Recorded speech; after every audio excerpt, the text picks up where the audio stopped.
नीरज बाबू की पाठशाला में आपका स्वागत है। और आज हम कक्षा 9 के एक्सरसाइज 2B बहुपद को हम सॉल्व करेंगे। और हमारे इस चैनल पे को बहुत सारी चीज़ें मिलती हैं, मतलब कि कक्षा 9, 10 और आगे आने वाले समय में मैं 11, 12 के भी वीडियो डालूँगा। तब तक मैं अभी 9, 10 पे ही फोकस कर रहा हूँ, क्योंकि मुझे 9, 10 जो है मैंने बहुत सारे वीडियोस नहीं डाले हैं, इसलिए मैं 9, 10 के वीडियो डालूँगा जिसमें मैं साइंस, मैथ, इंग्लिश ग्रामर और बहुत सारे बुक्स की वीडियोस मैं प्रोवाइड करता रहूँगा। जैसे सोशल साइंस भी हो गया, उसको भी मैं डालता रहूँगा। ठीक है, तो बने रहिए इस चैनल पे। और अगर आपको अच्छा लगता है ये चैनल और इसका काम, तो आप ज़रूर इसे सब्सक्राइब करें, लाइक करें और शेयर ज़रूर करें। तो फिर हम अपने टॉपिक पे आते हैं। टॉपिक है हमारा एक्सरसाइज 2B बहुपद कक्षा 9, जिसमें पहला जो सवाल है, निम्न पर बहुपद का मान ज्ञात कीजिए, जिसमें 3 अलग अलग मान दिए हुए हैं और उन मानों को रख कर हमें क्या करना है, उस बहुपद की वैल्यू फाइंड आउट करनी है। तो फिर करते हैं शुरू बिना किसी बकवास के। चलिए, तो यहाँ पे ये मेरा एक बहुपद है 5x माइनस 4x² प्लस 3। ठीक है, चलिए अब क्या रहा है, पहले हम ये वाला रखते हैं, 0 रखना है हमें, मतलब कि इस x की जगह पे हमें क्या रखना है, 0 रखना है। जिन्होंने कॉन्सेप्ट वाली वीडियो नहीं देखी है, आप वहाँ पे जाके ज़रूर एक बार देखें। 10 मिनट या 12 मिनट की वीडियो है। जब आप उसे देख लेंगे तो आपको पूरी अच्छी तरीके से ये चैप्टर जो है समझ में आएगा। ठीक है, अब यहाँ पे 5, जहाँ जहाँ x है वहाँ वहाँ मैं 0 को रख दूँगा। जहाँ जहाँ x है वहाँ वहाँ मैं 0 जो है रख दूँगा। और हमें पता है कि 0 को किसी भी नंबर में मल्टीप्लाई करेंगे तो वो 0 ही होना है, चाहे वो कितनी भी बड़ी से बड़ी संख्या क्यों न हो, उसकी वैल्यू जो होती है वो हमेशा ही 0 होती है। मतलब कि अगर x बराबर 0 पे हम इस बहुपद का मान निकालेंगे तो वो मेरा 3 आएगा। चलिए अब इसी क्रम में दूसरा भी देख लेते हैं। दूसरा फिर हमारा जो बहुपद रहेगा वही रहेगा, बट इस बार जो नंबर हम रखेंगे वो एक अलग नंबर रखेंगे। और इस बार हमें रखना है x की जगह पे -1। चलिए, तो 5 और x की जगह पे हम रखते हैं -1, -4 और -1 का होल स्क्वायर प्लस 3। जहाँ जहाँ x है वहाँ वहाँ हमें -1 रखना है। ठीक है, चलिए 5 में -1 का करेंगे तो -5 हो जाएगा, और -1 का स्क्वायर करेंगे तो प्लस का 1 हो जाएगा, ये 4 और प्लस का 3। तो -5 और -4 मिल के -9 और प्लस 3, ये हो जाएगा हमारा -6। तो इसका मतलब कि ये जो है हमारी जो वैल्यू आ गई वो -6 आ गई, x बराबर -1 रखने पर। चलिए तीसरी वैल्यू जो है हम यहाँ पे रखेंगे। पहले जो हमारा बहुपद है वो ये है, उसे हम पहले लिख लेंगे। चलिए अब हमें क्या रखना है, x की जगह पे हमें 2 रखना है, तो 5 और इंटू 2 और -4 इंटू 2 का स्क्वायर और प्लस 3। जहाँ जहाँ x है वहाँ वहाँ मैंने 2 रख दिया। 5 2 जा 10 और यहाँ पे 2 दूने का 4, 4 चौका 16 और प्लस 3। चलिए तो अब यहाँ पे 10 में से 16 अगर घटाएंगे तो -6 हो जाएगा और प्लस का 3, तो ये -3 हो जाएगा। मतलब कि जब हम x बराबर 2 रखेंगे तो हमारी जो वैल्यू आएगी वो -3 आएगी। मतलब कि इसमें कुछ करना नहीं है। अब फिर हम आगे बढ़ेंगे तब तक, लेकिन इसमें कुछ करना नहीं है। देखिए x बराबर एक बार मैंने 0 रख दिया इस बहुपद में, फिर एक बार x बराबर -1 रख दिया, फिर x बराबर 2 रख दिया, और फिर मेरी जो वैल्यू आई वही मेरा मान हो गया। तो चलिए फिर बढ़ते हैं अब दूसरे सवाल की तरफ। चलिए अब दूसरे सवाल की तरफ बढ़ते हैं, जिसमें क्या करना है हमें कि ये 4 बहुपद दिए हुए हैं और इन चारों बहुपद पे हमें P0, P1 और P2 का मान हमें ज्ञात करना है।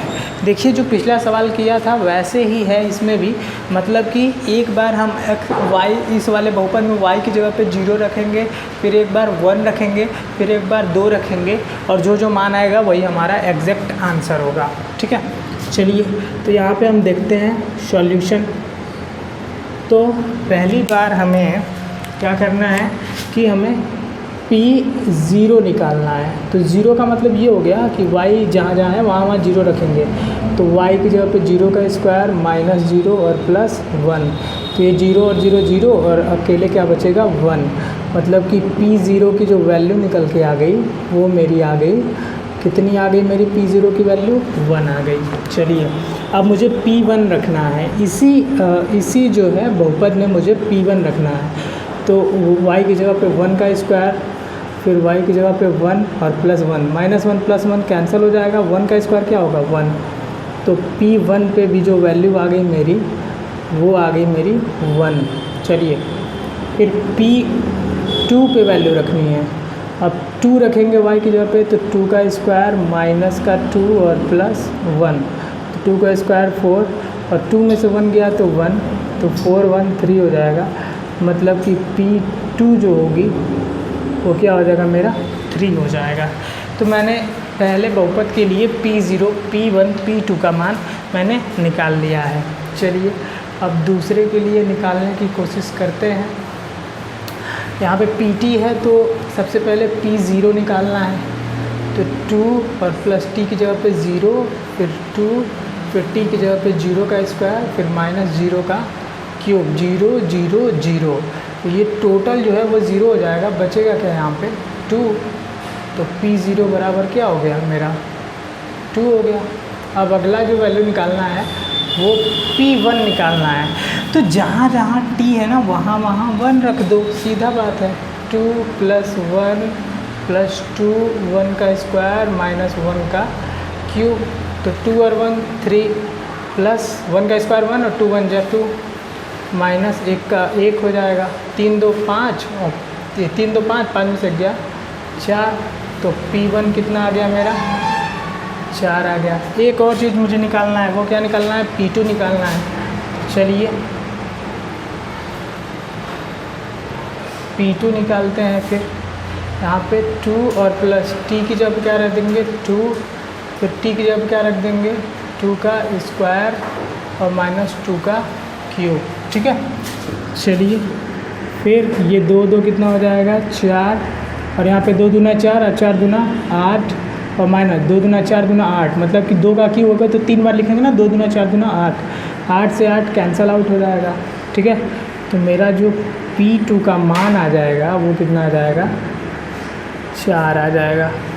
ये मेरा हो गया एग्जैक्ट जो है वो मेरा हो गया आंसर। ठीक है।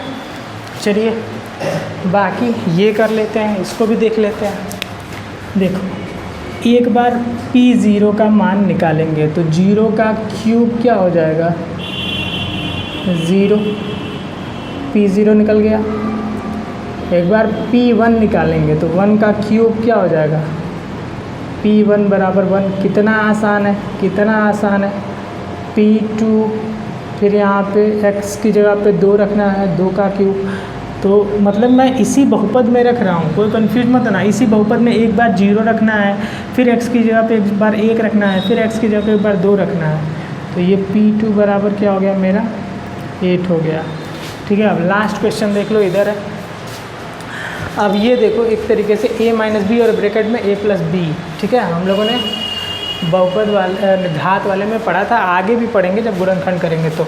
तो ये a plus B a minus B formula होता है a स्क्वायर माइनस b की जगह पे b का स्क्वायर, मतलब 1 का स्क्वायर। मतलब 1 का स्क्वायर क्या होगा 1 ही होगा, सीधा सीधा बात है। ठीक है। अब देखो अब इसी में हमें क्या निकालना है, पहले P0 P1 P2। ठीक है। तो यहाँ पे P0 निकालते हैं। तो x की जगह पे 0 रखेंगे तो 0 का स्क्वायर और माइनस 1। तो P0 बराबर क्या आ जाएगा 0 का स्क्वायर तो 0 ही रहेगा, माइनस 1 आ गया। अगली बार हम क्या रखेंगे इस वाले P1 का मान निकालेंगे, P1 का। तो x की जगह पे क्या रखेंगे 1 का स्क्वायर माइनस 1, तो 1 माइनस 1 तो क्या हो जाएगा 0। तो P1 की वैल्यू निकल के कितनी आ गई मेरी 0। चलिए अगला निकालेंगे P2। क्या निकालेंगे P2, सब में निकाला है 0 1 2 0 1 2, फिर यहाँ देखो 0 1 2। मैंने किया क्या है, बस इस बहुपद में जहाँ जहाँ x है वहाँ वहाँ 0 1 2 रख दिया। इस बहुपद में जहाँ जहाँ t है वहाँ वहाँ एक बार 0 रखा, फिर एक बार 1 रखा, एक बार 2 रखा। फिर यहाँ जहाँ जहाँ y है वहाँ वहाँ 0 रखा, 1 रखा और 2 रखा। और इस वाले भी इक्वेशन में वही कर रहा हूँ, पहले 0 रखूँगा, फिर 1 रखूँगा, फिर अब 2 रखने वाला हूँ। तो यहाँ पे 2 x की जगह पे 2 का स्क्वायर माइनस 1, तो ये 4 माइनस 1, तो P2 बराबर हो गया मेरा 3। ये हमारा हो गया क्वेश्चन सॉल्व। और अब बढ़ेंगे हम आगे की तरफ, तीसरे क्वेश्चन की तरफ, जो थोड़ा सा डिफरेंट है। चलिए तीसरा सवाल देखते हैं। और मैं सारे सवाल तो कराने पॉसिबल नहीं है, इसलिए जो टफ होंगे वही मैं कराऊंगा, ठीक है। तो उसके लिए आप जो बाकी के बचे हुए सवाल होंगे वो आप खुद से करेंगे, ठीक है। जैसे अब मैं तीसरा सवाल लेके आया हूँ, सत्यापित करो दिए गए मान निम्न स्थितियों में बहुपद के शून्यक हैं। मतलब कि ये एक बहुपद दिया हुआ है और उसमें x का मान दे रखा है, और उस x की वैल्यू को अगर हम रख दें और उस पूरे बहुपद का मान शून्य आ जाएगा तो ये शून्यक होगा, और अगर शून्य नहीं आएगा तो शून्यक नहीं होगा। सिंपल है, ठीक है। तो चेक करते हैं। ये मेरा बहुपद है और x की वैल्यू मेरी दे रखी है, तो मैं x की जगह पे -1/3 रख के चेक करूँगा। Px is equal to 3 into x की जगह पे -1/3 और +1, 3 से 3 कैंसल आउट, और -1 और +1, ये क्या हो जाएगा मेरा, ये हो गया मेरा 0। और इसलिए ये जो है इस बहुपद का शून्यक होगा। क्या हुआ, होगा। चलिए अब इसी प्रकार अगला सवाल देखते हैं। ये एक बहुपद दिया गया है और इसमें x के 2 मान दिए गए हैं, और ये पूछ रहा है कि इन दोनों मानों पे क्या ये बहुपद का मान शून्य हो जाएगा। अगर शून्य हो जाएगा तो वो बहुपद का शून्यक होगा, और अगर शून्य नहीं होगा तो बहुपद का ये शून्यक नहीं होगा। तो देखते हैं Px बराबर, तो Px एक बार हम रखते हैं यहाँ पे, क्या रखेंगे, x की जगह पे हम क्या रखेंगे, एक बार -1/√3 रखेंगे। तो 3 और x की जगह पे मैंने रख दिया -1/√3 का स्क्वायर और -1, तो 3 इंटू, अब यहाँ थोड़ा देखिए ध्यान से तो समझ में आएगा। देखो -1 का स्क्वायर करेंगे तो 1 हो जाएगा, और √3 का स्क्वायर करेंगे तो 3 हो जाएगा, ठीक है। तो 3 से 3 तो कैंसिल आउट हो गया, तो यहाँ बचा 1 - 1, तो ये क्या हो गया, 0 हो गया। तो इसका मतलब कि ये जो -1/√3 जो है वो इस बहुपद का एक शून्यक है। अभी लेकिन एक जो ये चोर है वो बैठा हुआ है, उस चोर को भी हम क्या करते हैं, पकड़ते हैं। चलिए, तो ये दिया हुआ है 2/√3, ठीक है। चलिए तो फिर अब 2/√3 पे निकालते हैं 3, और x की जगह पे रखते हैं हम 2/√3 का होल स्क्वायर और -1, तो 3 इंटू 2 2 जा 4, और √3 का स्क्वायर करेंगे तो 3 - 1, तो 3 से 3 कैंसिल हो जाएगा, और ये 4 - 1 इज इक्वल टू 3 हो जाएगा। मतलब कि ये जो है ये बहुपद का शून्यक नहीं है, क्योंकि इस पे बहुपद का मान शून्य नहीं हुआ। ये शून्यक है -1/√3, लेकिन 2/√3 शून्यक नहीं है। शून्यक किसे कहते हैं, शून्यक वो होता है जिस पे किसी बहुपद का मान शून्य हो जाए। सिंपल है, ठीक है। चलिए आगे आते हैं, ये देखते हैं, ठीक है। और इसमें हम देख लेते हैं x + 1 x - 2, यहाँ पे एक बार x बराबर -1 दिया, एक बार x बराबर 2 दिया है। तो पहली बार हम रखते हैं -1, x की जगह पर रखेंगे -1 + 1 और -1 और -2, तो ये टोटल जो हो जाएगा वो हो जाएगा मेरा 0, और किसी भी नंबर में अगर 0 से गुणा करेंगे तो वो हो जाएगा मेरा 0। और जब किसी बहुपद का मान शून्य हो जाए किसी भी वैल्यू को रखने पे, तो वो उस बहुपद का शून्यक कहलाता है। दैट्स इट, बहुत बार बोल चुका इसको। 2, तो P2 और यहाँ पे हम 2 रखेंगे, तो 2 + 1, और यहाँ -2 नहीं, 2 रखेंगे ना, x की जगह पे 2 और -2, तो 2 और 2 क्या हो जाएगा, 0 हो जाएगा। तो यहाँ भी 0 हो गया।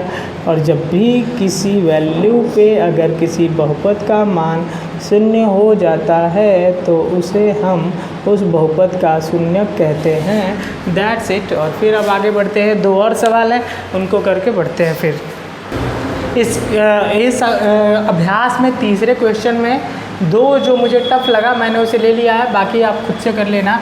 इसके बाद एक और क्वेश्चन बचेगा चौथा, जो मैं कर दूंगा तो ये जो चैप्टर है वो समाप्त हो जाएगा। चैप्टर नहीं, एक्सरसाइज।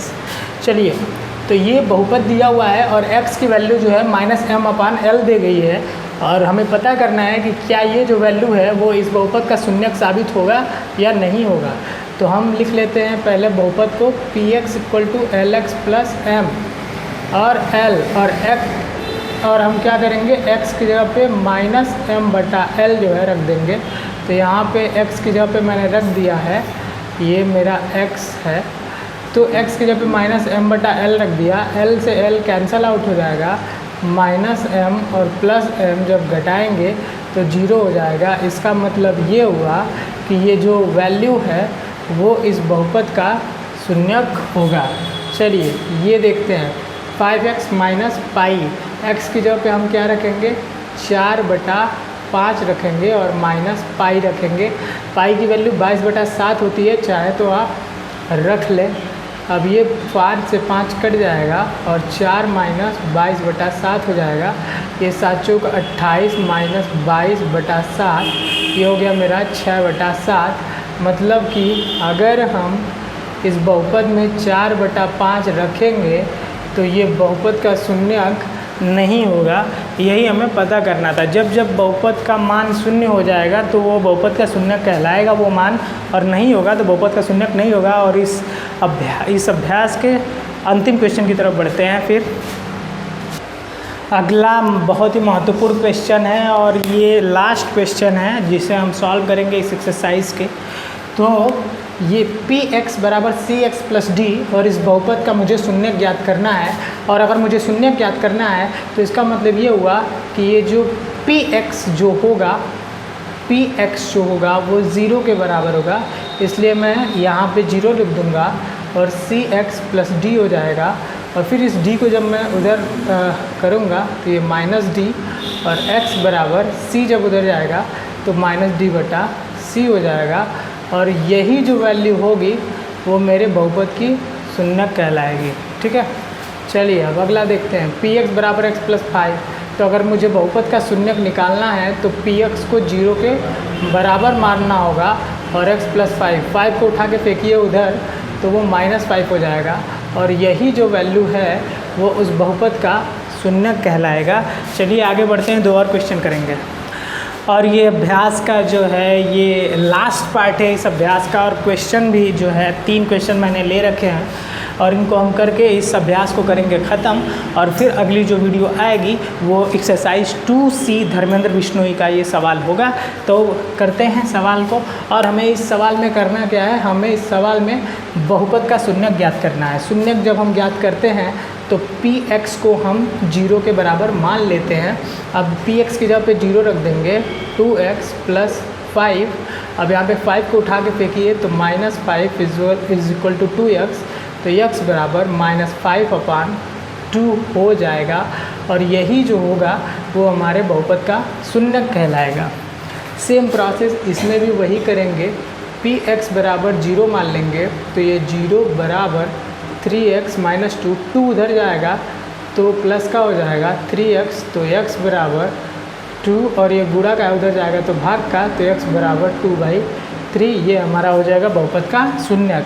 इसमें देखिए px बराबर ax, जहाँ a ≠ 0, मतलब अगर ये 0 हो जाएगा ये तो टोटल 0 हो जाएगा, तो फिर बहुपद की कोई वैल्यू नहीं रह जाएगी। इसीलिए इसमें लिखा गया है कि a इज़ ≠ 0। अगर a की जगह पे 0 रख देंगे तो ये 0 हो गया, और जब 0 हो गया तो फिर बहुपद रह ही नहीं जाएगा, तो कैसे हम वैल्यू निकालेंगे। इसीलिए a की वैल्यू जो है 0 के बराबर नहीं होगी। तो अगर हमें बहुपद का शून्यक निकालना है तो px को 0 के बराबर मानना होगा। अब यहाँ पे ये px की जगह पे 0 और a × x, a यहाँ पे क्या है, गुणा का है, उधर जाएगा तो भाग का 0/a, और जब a से 0 में भाग देंगे तो ये हो जाएगा हमारा 0। इसलिए ये जो होगा वो मेरे बहुपद का शून्यक होगा। अगर आपको लगता हो कि जो सर निकालने हैं शायद वो गलत है या सही है तो हम इसको आंसर चेक कर लेते हैं। ठीक है ना, आंसर जो है हम उसे चेक कर लेते हैं। मतलब कि हम x की जगह पे हम ये वैल्यू रखेंगे और इस पूरे की वैल्यू 0 आएगी। अगर आएगी तो हमारा सवाल सही है, अगर नहीं आएगा तो गलत है। तो मान लीजिए मेरा बहुपद है px बराबर 2x + 5 और मैंने जो है x की वैल्यू जो है वो निकाली है -5/2। तो -5/2 और +5, तो 2 से 2 कैंसिल हो जाएगा, बचेगा -5 और +5, तो ये हो गया 0। इसका मतलब जो मेरा आंसर है वो सही है, क्योंकि इस मान पे इस बहुपद का मान क्या हो जा रहा है, 0 हो जा रहा है। और बहुत ही अच्छे से मैंने समझाया है, उम्मीद करता हूँ कि आपको समझ में आया होगा। और अगर आपको समझ में आया, वीडियो अच्छा लगा, तो आप इसे लाइक शेयर सब्सक्राइब ज़रूर करें। तब तक के लिए जय हिंद, जय भारत।